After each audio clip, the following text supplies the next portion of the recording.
Continua il rimpasto lento della giunta Miccichè, via Proto, diventerà bellissima, punta al bilancio. Dopo 7 mesi di attività, tremano le poltrone degli assessori regionali. Dopo le amministrative il governatore Schifani ricomporrà la sua squadra. 16 imprese agrigentine che vantano crediti maturati nel corso della gestione da parte dei commissari prefettizi di Girgenti Acque saranno pagate. Sarà proiettato domani a Palermo 1768 giorni, un documentario su Toto Cuffaro del regista agrigentino Marco Gallo, Cinema Politeama, sold out.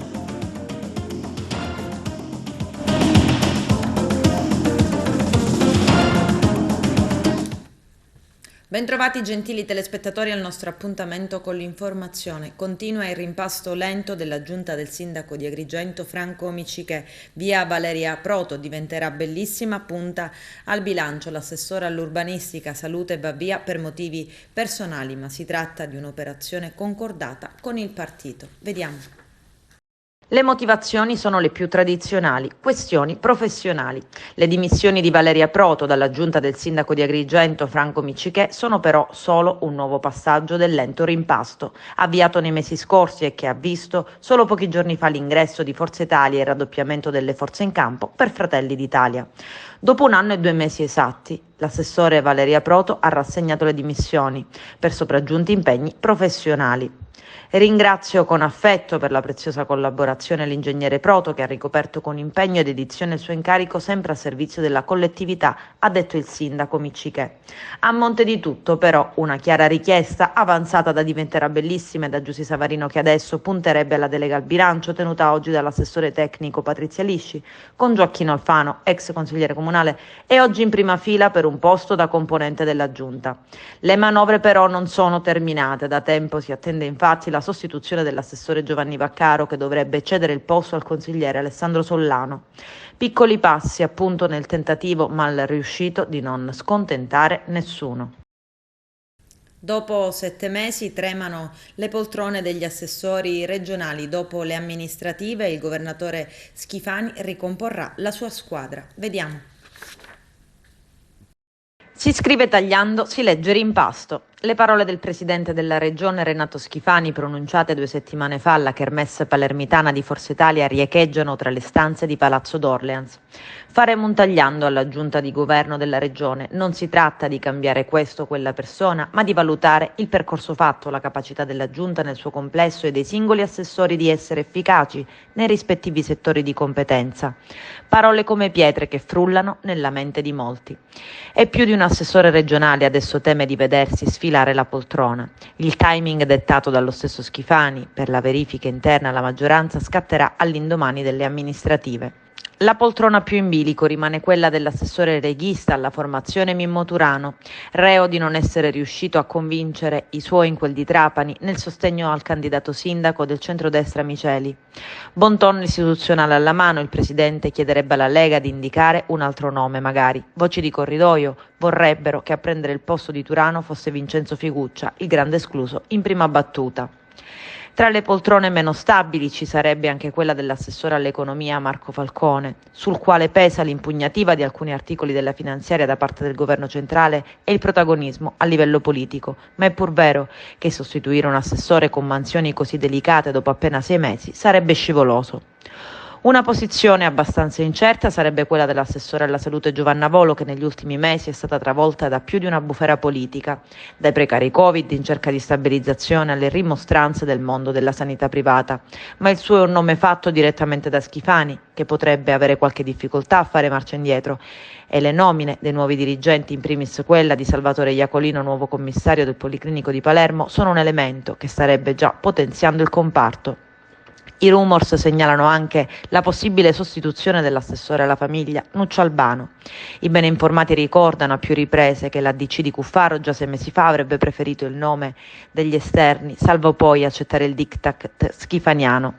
In effetti, un punto da chiarire rispetto al paventato tagliando di giunta è relativo al criterio degli assessori eletti, voluto fortemente da Schifani, ma violato da Fratelli d'Italia. Non si esclude che qualche alleato possa far valere il caso dei meloniani come precedente.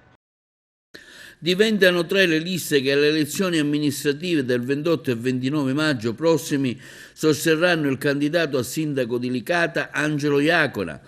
A quello della Democrazia Cristiana e di Onda si aggiunge oggi quella lista dell'UDC, che ha annunciato il sostegno del progetto politico di Angelo Iacona. Siamo felici al commento del candidato sindaco Angelo Iacona che l'UDC abbia scelto di condividere e sostenere il nostro progetto per Licata. Siamo convinti che anche grazie al sostegno del partito guidato in Sicilia dall'onorevole Terrana diventi ancora più concreta la possibilità di dare una svolta al governo della città. Invitiamo l'intera comunità licatese a farsi parte attiva e a sostenerci per la realizzazione del nostro progetto per Licata. Ormai il populismo è alla fine, anche il sovranismo andrà a finire. Stiamo ritornando alla vera politica e noi rappresentiamo da sempre quell'area moderata vicino alla gente. A Licata, afferma l'onorevole Decio Terrana, segretario regionale del partito, siamo un partito giovane, costituito da poco, con tanti idee giovani e giovani presenti che hanno la voglia di riprendere gli antichi valori e reinterpretarli ai giorni di oggi. Siamo il partito della dottrina sociale, con al centro la politica e l'uomo, la famiglia, che è il centro della società. Altro candidato a sindaco a Licata è Angelo Balsamo, con le 6 liste già presentate, ha indicato anche gli assessori. Le liste e i candidati al Consiglio Comunale per Angelo Balsamo sono la lista Noi, Insieme per Licata, Forza Licata, Lega Salvini Premier, Fratelli d'Italia e Forza Italia. Sono 4 invece le liste a sostegno dell'altro candidato a sindaco Fabio Amato, di professione archeologo, il Movimento 5 Stelle, che a Licata è rappresentato dall'ex sindaco e oggi deputato Angelo Cambiano, il Partito Democratico del deputato regionale Michele Catanzaro e del membro del direttivo Ingiaimo, Sud chiama Nord, movimento che fa riferimento al deputato Cateno De Luca, e infine la lista civica Restart. Il ministro dell'Interno Matteo Piantedosi oggi a Palermo insieme al capo della polizia Lamberto Giannini. Tappe alla stele commemorativa della strage di Capace, la presentazione del libro di Tina Montinaro, Non ci avete fatto niente, questura, visita al Museo della Memoria e infine la partecipazione presso il Palazzo del Governo di Palermo al Comitato Provinciale per l'Ordine e la Sicurezza Pubblica. Vediamo. Non c'è l'intenzione di fare sconti a nessuno, stiamo affinando alcuni meccanismi nella lotta alla mafia per seguire i flussi di denaro e incoraggiare e supportare le attività degli inquirenti. Il governo potrà agevolare e fare tutto il possibile perché gli inquirenti possano andare avanti. Così oggi il ministro dell'Interno Matteo Piantedosi a Palermo. Dal nostro angolo di osservazione la mafia è sicuramente cambiata, ha aggiunto, è meno violenta, questo appare agli occhi di tutti. Stamattina c'è stata una grande operazione antimafia con poco più di 100 arresti e sono tutti legati alle dinamiche del volto della nuova mafia, apparentemente meno visibile ma che permane nei gangli vitali della nostra società. La mafia, continua il ministro Piantedosi, va combattuta in quanto tale e bisogna farlo anche attraverso un impegno civile e diffuso. Ci incoraggia la visione di Falcone quando diceva che la mafia è un fenomeno umano. Eppure, ha affermato il ministro, la vicenda di Matteo Messina Denaro indica che esiste una zona grigia, una melassa a cui ci dobbiamo ribellare e l'impegno di tutti noi e della società deve servire affinché la borghesia mafiosa si vada sempre più assottigliando. Il ministro ha deposto una corona di alloro davanti alla stella di Capace per rendere omaggio a Giovanni Falcone, Francesca Morvillo e agli agenti di polizia vittima della strage mafiosa del 23 maggio del 92. Quindi ha poi partecipato nella caserma della Polizia di Stato Lungaro a Palermo alla presentazione del libro Non ci avete fatto niente di Tina Montinaro, vedova dell'agente Antonio Montinaro. Cateno De Luca lascia l'incarico, l'ex sindaco non è più consigliere comunale di Messina, è pronto a candidarsi a sindaco di Taormina. I dettagli nel servizio. Sicuramente lascio una organizzazione dei lavori consiliari più snella e soprattutto più protesa a quello che è un collegamento più funzionale con la Giunta e il Sindaco. C'è una classe politica in Consiglio Comunale radicalmente rinnovata e questo è frutto di una scelta che abbiamo fatto e l'augurio è che questo rinnovamento porti ovviamente anche a una formazione politica e amministrativa che sia all'altezza del compito che ogni singolo consigliere comunale è chiamato a svolgere. Fino a questo momento non abbiamo visto, non abbiamo percepito almeno quelle tensioni che purtroppo hanno caratterizzato in passato il rapporto fra Consiglio Comunale e Sindaco. È vero che oggi il Sindaco possiede un'ampia maggioranza, quando lei era Sindaco di fatto questi numeri non li aveva in aula. Era una fase diversa perché il Sindaco De Luca è stato chiamato a farsi carico di una serie di questioni irrisolte da decenni e avendo preso l'impegno di cambiare il volto della città mi sono fatto carico senza se e senza ma di portare avanti le questioni che erano urgenti senza temere le reazioni dell'Aula. D'altronde ho iniziato il percorso in Aula senza nessun consigliere comunale. Ricordate anche quando c'è stato il primo scontro sul Salva Messina che ha causato la mia prima dimissione e anche l'ascesa in campo di tutta la città quando ai primi di ottobre del 2018 ho fatto proprio in piazza Municipio un comizio che ha riguardato tutti il retroscena che io avevo riscontrato nei primi 4 mesi di mandato. Il Consiglio Comunale ha compreso che bisognava agire in modo straordinario e soprattutto che era necessario che qualcuno si prendesse la responsabilità di sporcarsi le mani. Io l'ho fatto, non sono assolutamente pentito di questo, anzi oggi devo essere anche da questo punto di vista grato a quel Consiglio Comunale che nonostante la dialettica accesa e lo scontro alla fine si è assunta la responsabilità assieme a me di fare quegli atti importanti e cito soltanto come esempio la messa in liquidazione dell'azienda ATM che ha richiesto allora 23 voti positivi da parte del Consiglio Comunale.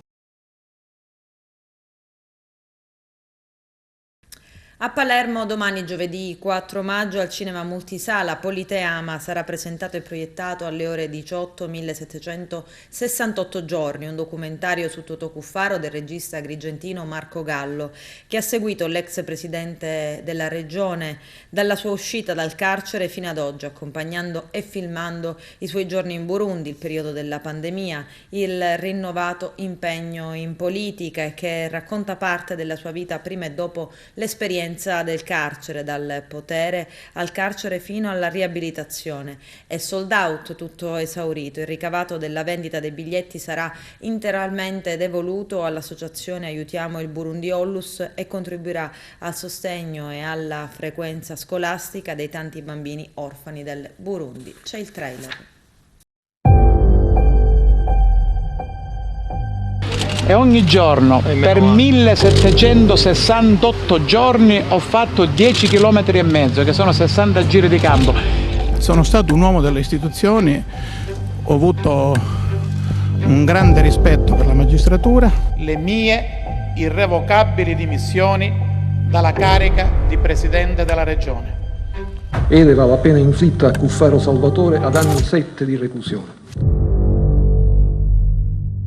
Durante il carcere la paura più forte è stata quella di non farcela.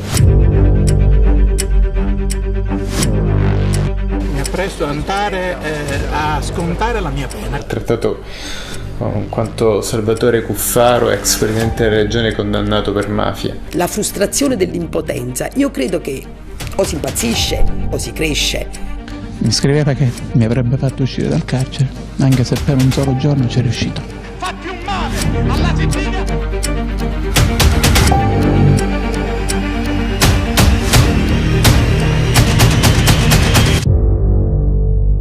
Io che ruolo gioco? Totò oggi libero. Libero.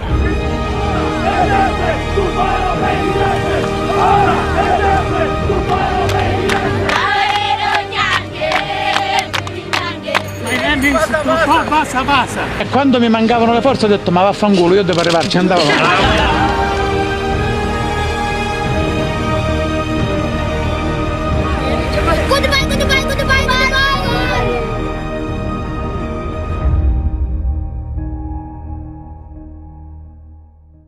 Incendiate 2 auto dei vigili urbani di Campobello di Mazara nel Trapanese. La notte scorsa, tra la mezzanotte e l'1, un incendio doloso ha distrutto i 2 mezzi in dotazione al corpo. Il fuoco è stato appiccato a 2 Fiat Tipo, una utilizzata come auto di rappresentanza, l'altra immatricolata per i servizi di polizia municipale. Le 2 auto erano parcheggiate davanti al Palazzo Municipale di Campobello di Mazara. Il presunto autore del rogo sarebbe stato già individuato, sarebbe un giovane di Mazara del Vallo che per motivi ancora ignoti ha appiccato il fuoco. Mentre le 2 Fiat Tipo bruciavano, si è fermata sul posto un'auto pattuglia di una società di vigilanza privata che ha individuato l'uomo e ha subito chiamato i carabinieri. L'indiziato, già conosciuto alle forze dell'ordine, è stato denunciato a piede libero.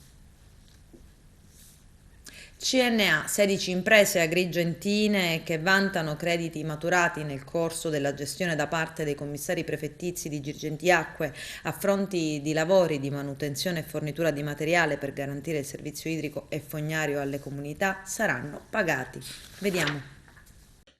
Dopo una lunga battaglia siamo arrivati finalmente ad un esito positivo della vertenza che ha visto impegnate le imprese, 16 imprese agrigentine che vantavano dei crediti durante la gestione commissariale per quanto riguarda il servizio idrico nel territorio agrigentino. Durante appunto il periodo commissariale non è stato garantito quello che avevano prodotto a livello di fornitura e di attività per garantire appunto un servizio pubblico essenziale. Quindi noi ci siamo messi in prima linea, abbiamo difeso e portato avanti le rivendicazioni delle 16 imprese agrigentine con manifestazioni pacifiche, con sit-in, ma anche con interlocuzione con le istituzioni. Dobbiamo ringraziare il prefetto di Agrigento, Maria Rita Cocciufa, che si è impegnata. Abbiamo avuto diversi momenti di confronto ed è stata davvero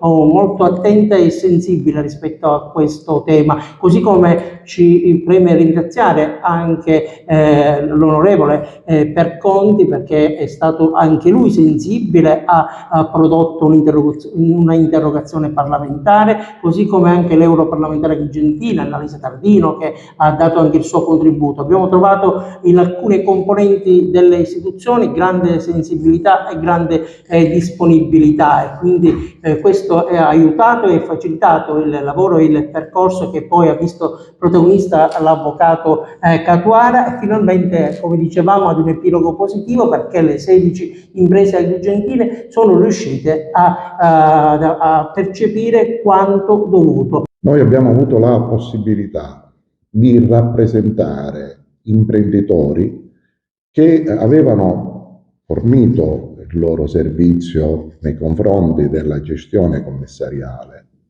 che era un fatto eccezionale. Abbiamo sostenuto la tesi della prededucibilità del credito, e di 105 domande solo 7 sono state ammesse con credito prededucibile e privilegiato perché imprese artigiane. Non è stato semplice raggiungere questo risultato, perché si tratta di capire come va interpretato l'articolo 111 e 111 bis del Codice Civile sulla prededucibilità del credito. E grazie alla presenza delle istituzioni, ma anche alla sensibilità che il Tribunale ha mostrato, sono state ammesse 7 di queste domande, di cui 4 imprese artigiane aderenti alla CNA. Mentre, sempre come crediti prededucibili in chirografo, su 23 domande ammesse, soltanto 23 domande ammesse, 12 sono le imprese che sono state da me rappresentate e aderiscono a CNA. Calci, pugni e capelli tirati, 2 donne hanno dato vita ad una vera e propria rissa davanti a un bar in Viale Regina Margherita, nel centro di Canicattì. Non è chiaro il motivo della zuffa. Secondo una prima ricostruzione, alla base ci sarebbero motivi personali. Le 2 ragazze si sono incontrate casualmente e dopo alcuni insulti sono passate alle vie di fatto. C'è voluto l'intervento dei carabinieri per riportare a fatica la calma. Le donne, dopo l'acceso confronto, sono state divise. Nessuna delle 2 ha avuto bisogno di cure mediche. Al vaglio le loro posizioni, anche se in questi casi bisogna procedere con una querela di parte. Parliamo adesso delle pensioni di cittadinanza e il reddito di cittadinanza per tutti gli over 67 con un ISEE inferiore a 9.360 euro. Arturo Cantella. L'addio alla pensione di cittadinanza dovrebbe essere indolore per le persone che superano i 67 anni, sia che siano titolari di pensione che se privi di reddito. Con il nuovo decreto lavoro viene introdotto l'assegno di inclusione, misura che per i nuclei familiari composte da solo persone con più di 67 anni o comunque da una persona con almeno 67 anni e le altre con grave disabilità, ricalca perfettamente quanto era già previsto con la pensione di cittadinanza. Come vedremo ancora ci sono differenze per ciò che riguarda l'importo per i nuclei numerosi, novità che in alcuni casi potrebbero persino garantire un trattamento di maggior favore. Nell'attesa che il testo del decreto lavoro, che ha ottenuto il via libera dal Consiglio dei Ministri lo scorso 1 maggio, festa dei lavoratori, venga pubblicato in Gazzetta Ufficiale, così come da svelare i dettagli di quella che potremmo definire la nuova pensione di cittadinanza. L'assegno di inclusione è la misura che dal 1 gennaio del 2024 prenderà il posto del reddito di cittadinanza, ma solo per i nuclei familiari che al loro interno hanno almeno un minore o un disabile o un ultrasessantenne. Come anticipato, l'assegno di inclusione segue delle regole differenti di calcolo per i nuclei familiari composti esclusivamente da persone che superano i 67 anni oppure da un ultrasettantenne e altri componenti con grave disabilità, mentre il limite ISEE uguale per tutti, pari a 9.360 euro come per il reddito di cittadinanza, la soglia di reddito differisce a seconda della composizione del nucleo, mentre per le generalità delle famiglie si partirà da 6.000 euro di base per gli over 67 e la soglia è di 7.560 euro, la stessa differenza di quanto oggi è previsto per la pensione di cittadinanza. Significa che chi supera i 67 anni e che vive da solo avrà diritto a un'integrazione del reddito fino a 630 euro al mese, più altri 150 euro come rimborso per la quota di affitto, così come per la pensione di cittadinanza l'importo massimo per la singola persona può arrivare fino a 780 euro mensili. Massimo Midiri, rettore di Unipa, incontra gli studenti dell'Istituto Superiore Ferro per rafforzare la relazione tra scuola e università in un'ottica di crescita reciproca e del territorio. Vediamo. Il nostro investimento nel comprensorio trapanese vede Alcamo come punto di riferimento perché la popolazione studentesca è particolarmente rilevante e siamo convinti che dobbiamo intervenire per evitare questa fuga dei cervelli che oramai investe tutta la Sicilia, con dati che sono preoccupanti perché il tasso di laureati in Sicilia sta pericolosamente scendendo sotto il 20%. È stato un onore, un piacere davvero avere direttamente lui qui a scuola a parlare con i ragazzi. Il divario che si sta creando tra una terra come la nostra, che merita tutte le attenzioni del caso, e l'Europa diventa veramente molto importante. L'obiettivo nostro è quello di far sì che questo territorio possa davvero avere, come dire, negli anni un rilievo, una prospettiva futura che non sia quella di far allontanare i nostri ragazzi dal nostro territorio, dalle nostre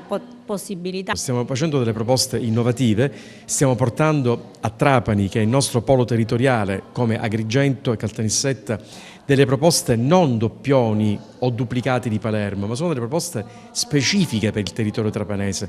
Un esempio per tutti, la biodiversità e l'innovazione tecnologica, un corso di laurea assolutamente nuovo che peraltro è stato fortemente voluto dagli imprenditori che sono dietro il Centro di Ricerca Nazionale Biodiversità di cui Palermo è hub nazionale. Abbiamo delle potenzialità, ci ha raccontato il Rettore, che il nostro territorio offre sia a livello lavorativo che a livello universitario, docenti bravi. Ci chiedono delle figure professionali dedicate, dei nuovi professionisti, dei nuovi mestieri che non sono quelli canonici dell'avvocato, del medico, dell'ingegnere, ma mestieri che intercettano oggi il bisogno di cambiamento ambientale, di green, di transizione ecologica. Sono i mestieri, sono questi quelli che creano un futuro. L'università è aperta a tutte le possibilità, al territorio, alle aziende, ha siglato degli accordi con 3.000 aziende del territorio. Queste prospettive le stiamo creando a Trapani perché proprio a Trapani esistono quelle condizioni di laboratorio a cielo aperto, di professionisti, di stakeholder, di imprenditori che possono dare al ragazzo, per esempio, queste caratteristiche assolutamente innovative. Quindi stiamo facendo noi un investimento strutturale molto importante, sia residenziale che di forze umane, perché abbiamo impiegato parecchi professori specializzati in questo senso. La nostra speranza è che i nostri giovani continuino a studiare qui in Sicilia. La scommessa è questa. Ci auguriamo che la risposta dei ragazzi sia la più coerente, la più coesa possibile, perché se il sistema non si nutre dei propri figli, evidentemente non potrà andare avanti. Andare al nord non è una garanzia di competenze maggiori. Il termine è brutto, ma è un carnaio di ragazzi che si spostano. Esatto, significa soltanto andare a spostarsi in una zona dove c'è una concorrenza spietata e dove invece non c'è l'appoggio davvero delle famiglie. Ascoltavo dei dati allarmanti, dicevano che in Sicilia negli ultimi 12 mesi una cittadina pari come numero di abitanti a Barcellona Pozzo di Gotto o a Castelvetrano è scomparsa. Il dato è veramente grave e dobbiamo tutte le istituzioni fare una riflessione, cioè l'università da sola non ce la fa se non c'è un sistema territoriale che parte dalla scuola, fa un orientamento molto spinto sull'investimento sulle proprie università e mettendo i ragazzi nelle condizioni di non doversi cercare un titolo di laurea per lavorare. Il lavoro in realtà in Sicilia c'è, dobbiamo essere noi a creare questo ponte di collegamento tra il mondo dell'imprenditoria e il mondo della scuola. L'università deve avere questo ruolo, quindi, che non deve dare soltanto l'insegnamento di conoscere, di sapere, ma deve dare anche e fondamentalmente l'insegnamento di saper fare, e quindi il ragazzo deve uscire dall'università pronto a essere inserito nel mondo del lavoro, che lo recepisce, lo prende dentro, non lo fa scappare a casa. Il messaggio è: restiamo al sud, con la logica che l'Europa ci crede, quindi sarebbe una simmetria immaginare un sistema politico internazionale che sta investendo fortemente sulle regioni meridionali dell'Europa e vedere i ragazzi che non ci credono e vanno a nord.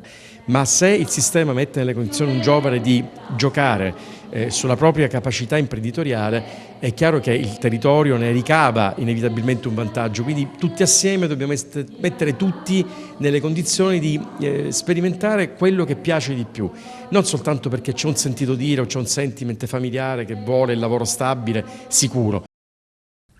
Adesso c'è la pubblicità, a tra poco vi aspetto. Siculiana ed Ivorio, un'amicizia che prosegue nel tempo, suggellata da nuove iniziative. Vediamo. Gli obiettivi sono soprattutto quelli di uno scambio di esperienze tra due comunità che hanno una differente organizzazione della protezione civile, però abbiamo scoperto di avere molti punti in comune e quindi già i nostri volontari sono stati ad Ingorio. In questi giorni li abbiamo avuti ospiti qui insieme al sindaco, abbiamo riconfermato il patto di amicizia e questo segnerà sicuramente un rapporto di collaborazione che mi auguro possa durare nel tempo. L'obiettivo è come sempre quello dello scambio culturale e di vicinanza fra le due comunità.